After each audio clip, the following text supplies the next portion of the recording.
Welcome to ప్రజా television news బులెటిన్ల ముందుగా headlines.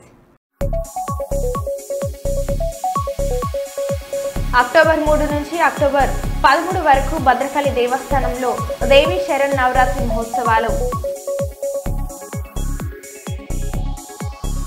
నా ఉద్యోగం నాకు ఇప్పించండి అంటూ సోషల్ టీచర్ రమాజ్యోతి.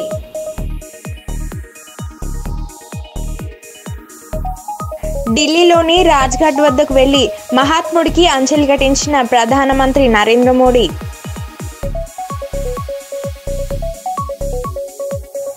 జనగాం జిల్లాలో విద్యార్థుల జీవితాలతో చెలగాటమాడుతున్న రెవెన్యూ అధికారులు.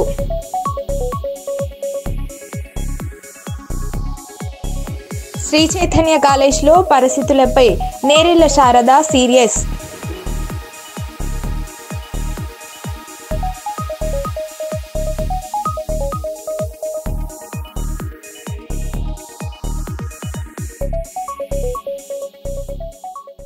ఇక వివరాల్లోకి వెళ్తే మాదాపూర్లోని శ్రీ చైతన్య మహిళా కాలేజ్లో మంగళవారం రాష్ట్ర మహిళా కమిషనర్ చైర్మన్ నేరెళ్ల శారద ఆకస్మిక తనిఖీలు చేశారు. గత కొన్ని రోజులుగా కాలేజ్లో జరుగుతున్న విద్యార్థినులకు సంబంధించిన సమస్యలు మీడియాలో రావడంతో విద్యార్థినుల హాస్టళ్లు మెస్లను పరిశీలించారు. నాసిరకమైన ఫుడ్ స్టాల్స్లలో సౌకర్యాలు సరిగ్గా లేవని నిర్వాహకులపై సీరియస్ అయ్యారు. విద్యార్థుల సమస్యలు అడిగి తెలుసుకున్నారు. శ్రీ చైతన్య యాజమాన్యానికి సామాన్లు పంపించారు. ప్రిన్సిపల్ ఎవరు? ఎక్కడికి వెళ్ళారు? పిలవండి. ఆవిడ మొబైల్ కూడా తీసుకొని రండి. హాస్టల్ పైన హాస్టల్ ఎక్కడుంది? తర్వాత కూర్చుందాము. మీరు నన్ను హాస్టల్ రూమ్కి తీసుకెళ్ళండి ముందు. Good evening. How are you all? I've just come to check whether you are all okay or going through any other issues. I'll come back to you and I'll speak to you. Can we have a look at your hostel, your food and everything? Okay, chalo.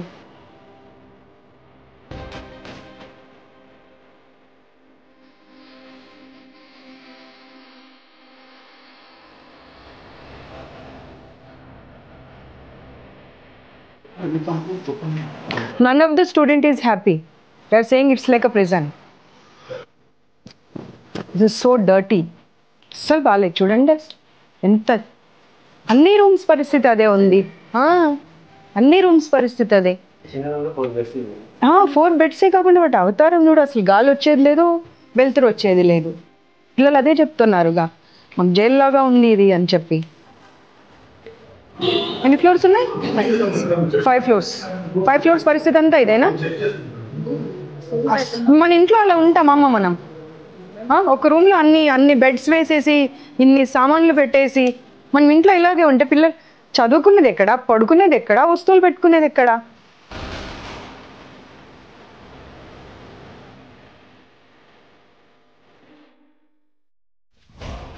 అక్కడ మీరు AC room, window close అన్నారు. ఇక్కడైతే అసలు window కూడా లేదు కదమ్మా. Exhaust fan ఏదమ్మా? ఒక్క రూమ్లో అయినా ఎగ్జాస్ట్ ఫ్యాన్ ఉందా అమ్మా? You have to give the provisions, not the reasons. Where is the exhaust fan? నలుగురు పిల్లలకి ఇచ్చిన రూమ్లో గాలి వెళ్తురు ఉండదు, బాత్రూంలో ఎగ్జాస్ట్ ఫ్యాన్ ఉండదు, ఒక చిన్న గీజర్ పెట్టి పడేస్తారు. అది కూడా హౌ పీపుల్ విల్ స్టే? ఇక్కడ వచ్చి చూడు, అదంతా లీకేజ్, కంప్లీట్ లీకేజ్. బులాలు ఇద్దరు. అమ్మ వీళ్ళు మనుషుల పశువుల అమ్మ? ఒక్క సమాధానం ఇవ్వమ్మ నాకు నువ్వు. వీళ్ళు మనుషుల పశువులా? పశువుల రూమ్లో కూడా మనం ఇంత దారుణంగా పెట్టామమ్మా. అది కూడా ఎంత మురికి చెత్త. అది రా బాబు ఇక్కడ రా. అసలు ఊడవడానికి కూడా అవ్వట్లేదు. డస్ట్ బట్టి ఉన్నాయి మొత్తం వస్తువులు కూడా అన్ని.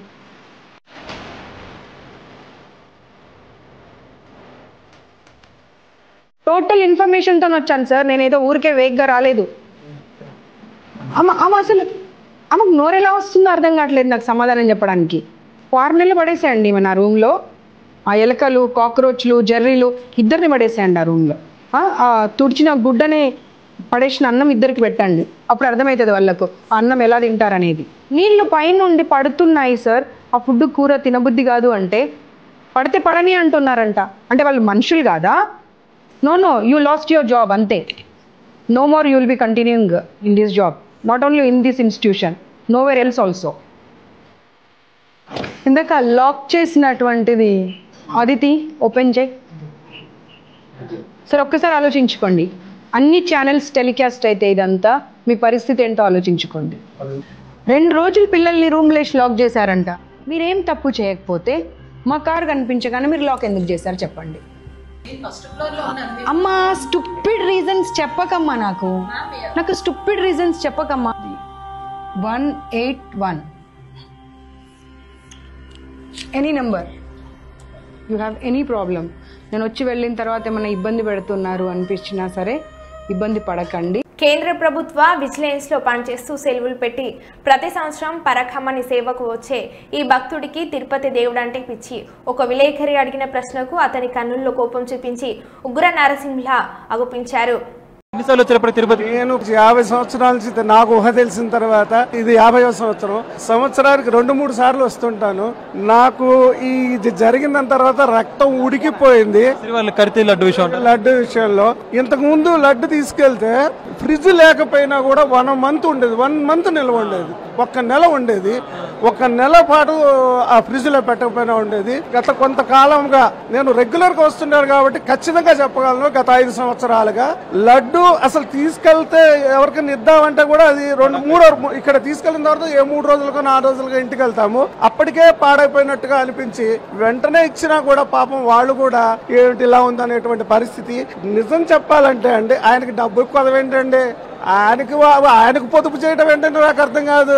సాక్షాత్తు లక్ష్మీదేవి భర్త, ఆయనకి డబ్బు కొదవ ఏంటండి, అటువంటి చోట పొదుపు ఏంటంటే నాకు అర్థం కాదు. అంతేమంది కక్కుర్తి పొదుపు డబ్బులు మీకు ఎందుకండి, ఎవరికి కావాలండి. ఆయన తలుచుకుంటే నేను పరకామనికి PVSR ప్రసాదరావు గారు 2012లో పరకామని పెట్టారు. ఆ 2012 నుంచి ఇప్పటి వరకు నేను పరకామని సేవకు వస్తున్నాను. సంవత్సరానికి 2-3 సార్లు వస్తాను ఆ సేవకు కూడా. నేను సెంట్రల్ గవర్నమెంట్ లో విజిలెన్స్ డిపార్ట్మెంట్ లో పనిచేస్తూ కూడా సెలవు ఇవ్వకపోయినా సెలవు తీసుకొని వచ్చేవాడిని. అసలు పరకామణిలో డబ్బులు పెడుతుంటే మాకు ఎంత ఆనందం వేసేది. ఆయనకు డబ్బులు కొదవ ఏంటండి, డబ్బుల కోసం కడుతుంటే కక్కుర్తి పడ్డామంటే ఏంటో నాకు అర్థం కాదు. కేజీ 370 రూపాయలు 370 కాదు, కొన్ని 3000 అమ్మినా సరే ఏదైతే ఫ్రెష్ గా ఉందో, ఏదైతే జనాలకి ఏదైతే ఆస్వాదిస్తున్నా. అసలు ఇంకో విషయం చెప్తా మీకు, వెంకటేశ్వర స్వామి దర్శనం అవ్వకపోయినా ఆ లడ్డు ప్రసాదంలో దేవుడిని చూసుకుంటాం. మేము లడ్డు తీసుకెళ్లి ఎవరికైనా ఇస్తే ఆ లడ్డుని కొంచెం ఇచ్చేవాళ్ళం పూర్వం. ఆ కొంచెం చూసుకొని కళ్ళకద్దుకొని మహాప్రసాదంగా తినేవారండి. మహాప్రసాదం కలిసి అంటే మరి ఏమంటండి, రక్తం ఉడికిపోయింది, మామూలుగా కాదు. ఇంకా నేను మాట్లాడకూడదు భాషని. ఈ హిందూ అనేటువంటిది ఎందుకులేండి, ఇక వదిలేస్తే మంచిది, దాని గురించి ఎక్కువ మాట్లాడ. భయం పోయిందా ఇప్పుడు లడ్డు పోయిందని అనుకుంటున్నాం. ఎందుకంటే ఇప్పుడు చూసాను, మేము ఎక్కడో క్యూ కాంప్లెక్స్ లో ఉంటే అక్కడికి వస్తున్నది వాసన, నెయ్యి వాసన. ఎక్కడో వైకుంఠం కాంప్లెక్స్ లోకి వస్తున్నది వాసన. దాన్ని బట్టే మార్పు వచ్చిందని అనుకుంటున్నాం. అన్నదానంలో తేడా వచ్చింది మరి. అన్నదానం నేను పొద్దున ప్రసాదం తిన్నాను. ఇంతకు ముందు ఒక 5 సంవత్సరాల్లో మాకు ప్రసాదం కాదు కదా, వారు కాదు, నిజం చెప్తున్నా. అటువంటిది ఇవాళ మేము రాగానే ప్రసాదం తీసుకొని తిన్నా. నాకు అంతే, దేవుడు అంటే పిచ్చి అండి. నాకే కాదు, కొన్ని కోట్ల మందికి పిచ్చి ఆయన అంటే. అవకాశం వస్తే ఇక్కడ చచ్చిపోతాం మేము. ఇక్కడ ఒక రాయిలా పుట్టినా, ఒక చెట్టులో పుట్టినా, ఆ చివరికి ఇక్కడికి వచ్చి చచ్చిపోయినా చాలు, అటువంటి భావన ఉంటది మాకు దేవుడు అంటే. దేవదేవుడు అండి ఆయన. చేతులు అడుగుతున్నాయి మాట్లాడాలంటే. ఇప్పుడు అయితే సదుపాయాలు బాగుపడ్డాయి కదా.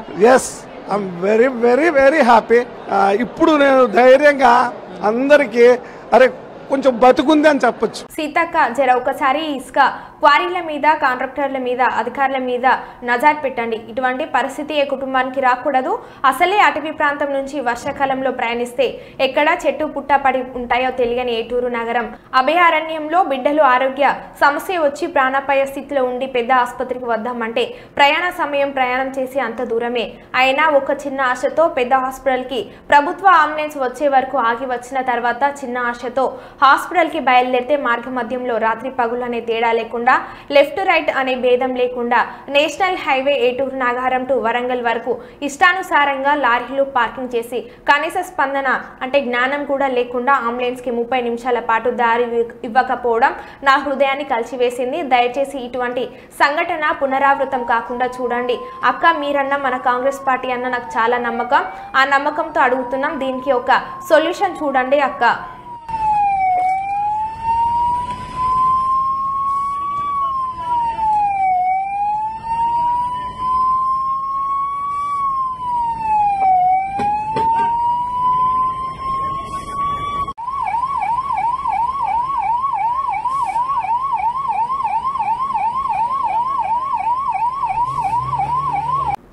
పెద్దపల్లి మాజీ ఎమ్మెల్యే స్వర్గీయ బిరుదు రాచమల్లు 74వ జయంతి సందర్భంగా సుల్తానాబాద్ పట్టణంలోని మున్సిపల్ పారిశుద్ధ సిబ్బందికి దుస్తులు, చీరలు వారి కుటుంబ సభ్యులతో కలిసి పంపిణీ చేసిన ఎమ్మెల్యే. ఈ సందర్భంగా ఎమ్మెల్యే మాట్లాడుతూ రాచమల్లు కుటుంబానికి అన్ని విధాలుగా అండ ఉంటామని తెలిపారు.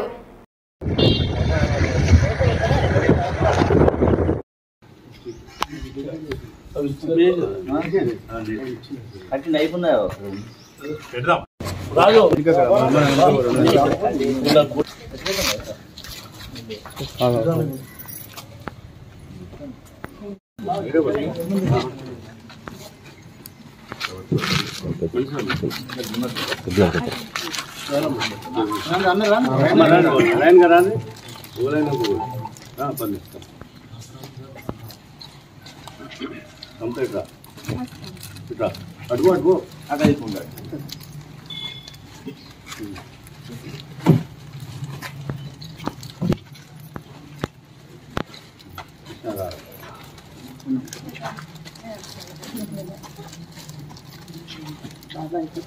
ఇటు తిరిగమ్మా అమ్మ, ఇటు తిరిగమ్మా,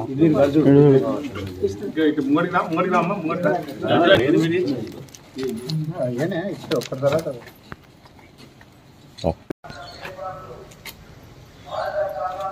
అన్న మీరు ఒకసారి పట్టుకోరు, ఇట్లా పట్టుకోరా, ఇట్లా పట్టుకోరు, ఇట్లా పట్టుకోరు, ఇట్లా ఇట్లా ఇట్లా పట్టుకునే లేరన్న ఆయన చేతుల్లో ఉండే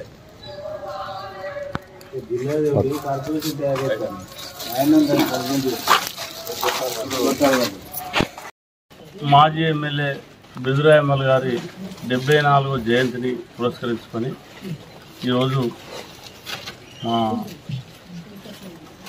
కృష్ణ బిరుదు సమంత వారి కుటుంబ సభ్యులతో పాటు ఈరోజు వారి జయంతిని పురస్కరించుకొని మున్సిపల్ కార్మికులకు చీరలు అదేవిధంగా డ్రెస్సులు ఇవ్వడం జరిగింది. మరి వారు ఈరోజు మన మధ్య లేకుండా మరి సుల్తానాబాద్ కారోబార్గా, సర్పంచ్గా, ఎల్ఎండి చైర్మన్గా, మండల్ ప్రజా పరిషత్ అధ్యక్షుడిగా, ఎమ్మెల్యేగా, ఉమ్మడి కరీంనగర్ జిల్లా తెలుగుదేశం పార్టీ అధ్యక్షుడిగా, మరి ఎన్టీఆర్ సంఘాల అధ్యక్షుడిగా అనేక పదవులు చేపట్టి జాతిపిత మహాత్మా గాంధీ జయంతి సందర్భంగా ప్రధానమంత్రి నరేంద్ర మోడీ ఆయనకు నివాళులు అర్పించారు. ఢిల్లీలోని రాజ్ఘాట్ వద్దకు వెళ్లి మహాత్ముడికి అంజలి ఘటించారు.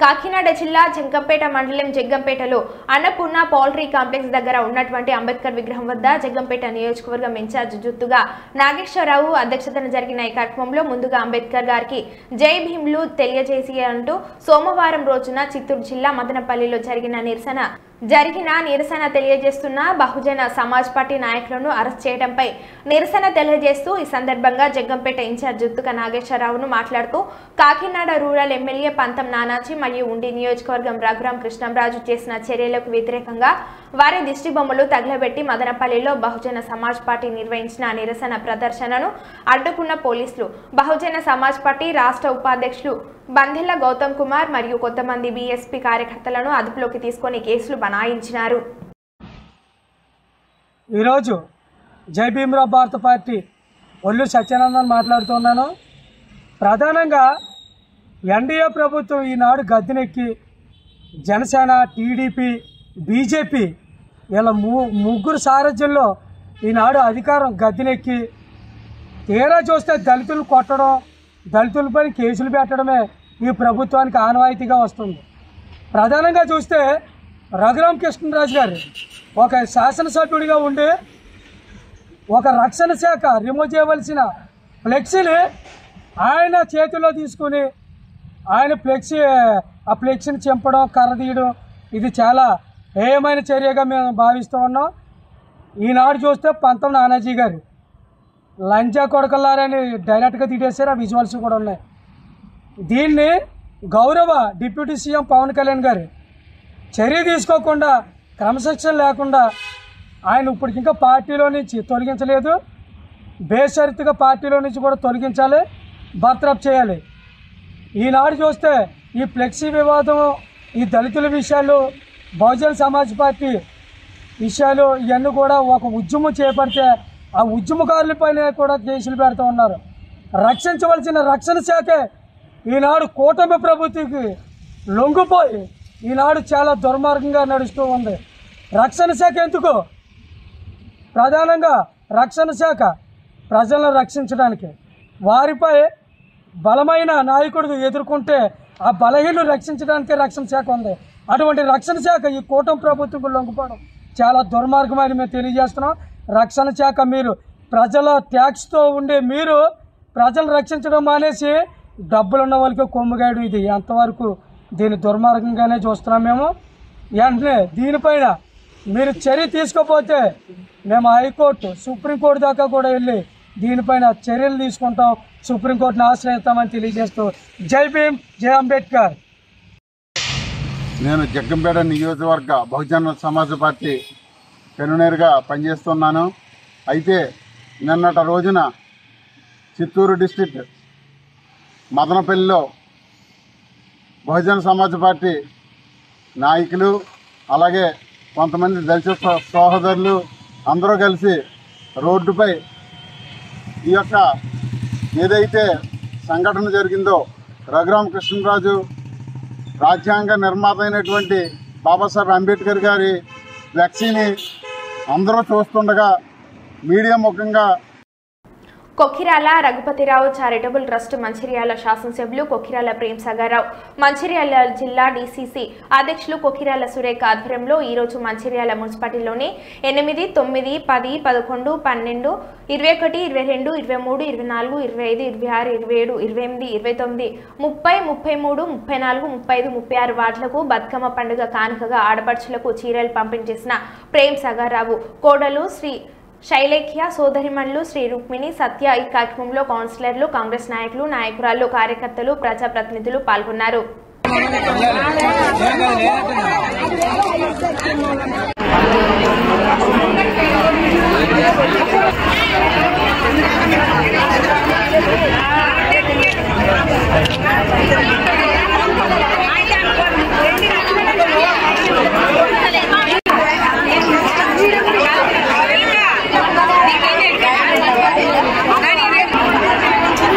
వాళ్ళు కేవలం ఈ ప్రజలకు ఓట్లు వాళ్ళు తప్ప మరి ఏ రోజు వాళ్ళ మీద ప్రేమాభిమానాలు లేవు. కానీ ప్రేమ్ సాగర్రావు గారు, సురేఖమ్మ గారు ఏదైతే మరి ఆ రోజు 10 ఏళ్ల కింద 10 సంవత్సరాలుగా ఇస్తా అని చెప్పేసి మాట మీద ఉన్నారు. అదే మాట మీద ఎన్ని డబ్బులు ఖర్చైనా ఈ ప్రజానికానికి నేను సేవ చేస్తా అని చెప్పేసి ఉద్దేశంతో సేవ చేస్తున్నారు. అందులో కార్యక్రమంగా ఎన్నో కార్యక్రమాలు చీరల పంపిణీ కాకుండా మరి తోఫా కావచ్చు, ఇటు మరి కరోనా సమయంలో కావచ్చు, లేకపోతే అన్నదానాలు కావచ్చు, లేకపోతే అన్ని విషయాలలో గుళ్ళు కావచ్చు, గోపురాలు కావచ్చు, అన్ని విషయాలలో ఎంతో మరి వాళ్ళ ఒక నియమ నిబద్ధతలతో సేవా కార్యక్రమాలు చేయడం చాలా అదృష్టకరం. ఈ మంచాల ప్రజలు కూడా ఆదరించి దాదాపుగా 70,000 ఓట్ల మేరటి ఇచ్చి గెలిపించారు. అదే పంతాతో మరి సారు పెద్దలు కూడా గెలిచిన తర్వాత నుంచి ఈ యుగానికి ఒక 50 ఏళ్ల ముందు 50 ఏళ్లుగా 50 ఏళ్ల ముందు కూడా ఎట్లా ఉండాలని చెప్పేసి దిశానిర్దేశం చేస్తున్నారు.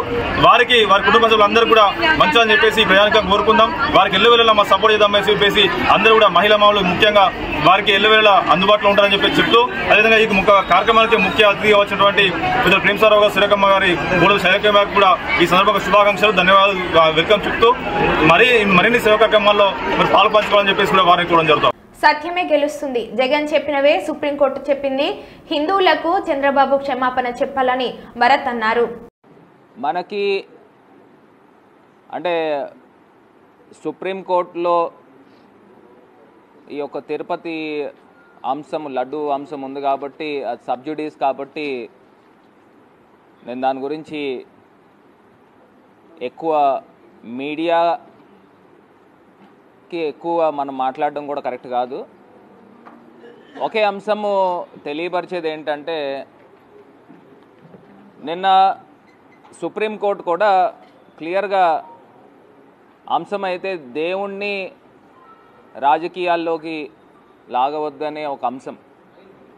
ఇది కాకుండా మీ దగ్గర ప్రైమా ఫేసీగా పూర్తి స్థాయి సమాచారం లేకపోకుండా మీడియాకి ఎట్లాగా తీసుకొస్తారనేది ఇంకొక అంశం. అదే రకంగా తిరుమల తిరుపతి దేవస్థానం ఈవోకి సంబంధించి అంశాలు ఏమేం మాట్లాడారు అనేది కూడా ఆయన ఫస్ట్ స్టేట్మెంటు, సెకండ్ స్టేట్మెంటు, అదేవిధంగా కాన్స్టిట్యూషనల్ పవర్స్లో ఉన్న మరి చంద్రబాబు నాయుడు గారు ఏ రకంగా మీడియాకి ఎంతో పవిత్రమైన తిరుమల తిరుపతి దేవస్థానం యొక్క సెంటిమెంట్ని ఏ రకంగా దెబ్బతీస్తూ ఉన్నాడు అనేది అర్థమవుతుంది. సాక్షాత్తు మాజీ ముఖ్యమంత్రి వర్యులు జగన్మోహన్ రెడ్డి గారు ఏదైతే పేర్కొన్నారో అవన్నీ కూడా సుప్రీంకోర్టు న్యాయవాదులు, సుప్రీంకోర్టు జస్టిస్లు కూడా అవే అంశాల గురించి కూడా పేర్కొన్నారు. ప్రధానంగా సెకండ్ ఒపీనియన్ మనకు అందరికీ తెలిసిందే అండి. ఇది ఎవరైనా ఎవరు రాజకీయం చేస్తున్నారు, ఎవరు వాస్తవాలు మాట్లాడుతున్నారు, సో ఖచ్చితంగా అంతిమంగా సత్యమే గెలుస్తుంది. సత్యమేవ జయతే, ఖచ్చితంగా గెలుస్తుంది. ఇది ఎలాగా 3వ తారీఖున సుప్రీంకోర్టుది ఇంకొక హియరింగ్ ఉంది కాబట్టి ఖచ్చితంగా ఆ రోజు వచ్చిన తర్వాత మనం ఈ అంశాల గురించి పూర్తిగా మాట్లాడదాము. రెండోది, హై కాన్స్టిట్యూషనల్ పవర్స్లో ఉన్న వ్యక్తి ఇట్లా మాట్లాడితే ఏదైతే స్పెషల్ ఇన్వెస్టిగేషన్ టీం ఏదైతే మీరు వేశారో దానికి ప్రభావితం లోనవుతారనేది కామన్. సో వన్స్ ఇంకా ప్రోబ్ జరగకుండానే పూర్తి స్థాయిగా ఇలా బహిరంగంగా స్టేట్మెంట్స్ ఇవ్వడము, మరి ఖచ్చితంగా దీని గురించి హిందూ లోకానికి ప్రత్యేకించి చంద్రబాబు నాయుడు గారు బేషరత్తుగా క్షమాపణ చెప్పాలని ఈ సందర్భంగా తెలియపరుస్తాం. ఇంకా దీనికన్నా మనం 3వ తారీఖు తర్వాత ఖచ్చితంగా ఈ అన్ని అంశాల గురించి మాట్లాడదాం. విద్యార్థులకు నూతనంగా ఎంపికైన ఉద్యోగులకు కుల ఆదాయ ధృవీకరణ పత్రాలు ఇచ్చిన తహసీల్దార్ కార్యాలయంలో ఇబ్బందులు తప్పడం లేదు. పైవిర్యలకు బచ్చన్నపేట తహసీల్దార్ ఆఫీస్ నిలయంగా మారింది. పలుమార్లు అప్లికేషన్ ఫారాలు తీసుకొచ్చిన వాటిని గల్లంతు చేసి మళ్లీ తీసుకురమ్మని ఇబ్బంది పెడుతున్నారు. దీంతో చేసేదేమీ లేక అమాయక ప్రజలు వెనుదిరిగిపోతున్నారు.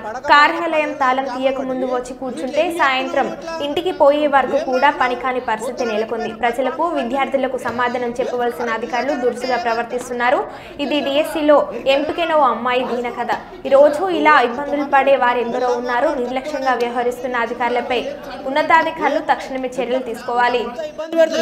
నేను పొద్దున్న నుంచి చూస్తున్నా ఎంత ఇబ్బంది పెడుతున్నారు మీరు ఒక్కొక్కరిని, ఎంత ఇబ్బంది పెడుతున్నారు ఒక్కొక్కరిని. ఎందుకు ఇబ్బంది పెడుతున్నావు? 10 సంవత్సరాలు అయితే నోటిఫికేషన్ పడక ఒక్కొక్కరిని నోటమాలు వస్తలేవు నువ్వు ఒక్కొక్కరి. రెస్పెక్ట్ అని మాట్లాడు, నువ్వు రెస్పెక్ట్ మాట్లాడు. ఫస్ట్ కలెక్టర్ గారికి కంప్లైంట్ చేస్తా, మొత్తం టోటల్ కంప్లైంట్ చేస్తాను నీ గురించి. నేను కలెక్టర్ కానీ మొత్తం రైటా పోమంటారా? ముఖ్యమంత్రి గారు కూడా పెట్టాలి కదా ఇవన్నీ. సరే ఓకే రైట్ రైటా పెట్టాలి కదా. ఇట్లా ఎందుకు చేస్తారు మీరు? అరే ఇంకా తెలిసిన మొడ కూడా పెడతావు నువ్వు. అరే పాంపులు పెట్టినా మొడ ఉట్టిపోయినాయాడా? పాంపు 10 పాంపులు అలా 7 పాంపులు ఏనేలేవు. పురాణాలకు అన్న రాగ పురాణాలకు డిఎస్ వచ్చింది.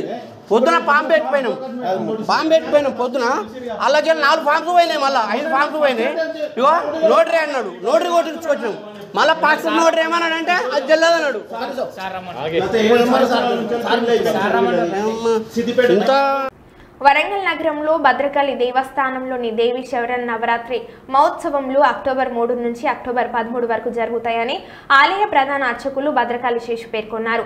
సనాతన ధర్మం స్మృతి ఇతిహాస పురాణాలపై ఆధారపడి ఉందని, తారతమ్యం భేదం లేకుండా అందరూ క్షేమంగా ఉండాలి, ఏ ఒక్కరు దుఃఖం పడకుండాంటే శరత్కాలంలో శరన్నవరాత్రుల్లో అమ్మవారిని ఆరాధించి అమ్మవారి మహత్యాన్ని అవధహరిస్తారో వారు సర్వ బాధల నుండి విముక్తులు అవుతారని పేర్కొన్నారు. రాష్ట్ర సర్వతో ముఖాముఖి అభివృద్ధికి నవరాత్రి మహోత్సవం నందు శతచండి మహాయాగము, మహారుద్ర యాగము, శ్రీ లక్ష్మీ దుర్గ గణేష సరస్వతి దశ మహావిద్య మహాయాగము, సుదర్శన యాగము, వేద పారాయణం, విశ్వశాంతి లోక కళ్యాణార్థం విశేషంగా నిర్వహించబడతాయని పేర్కొన్నారు.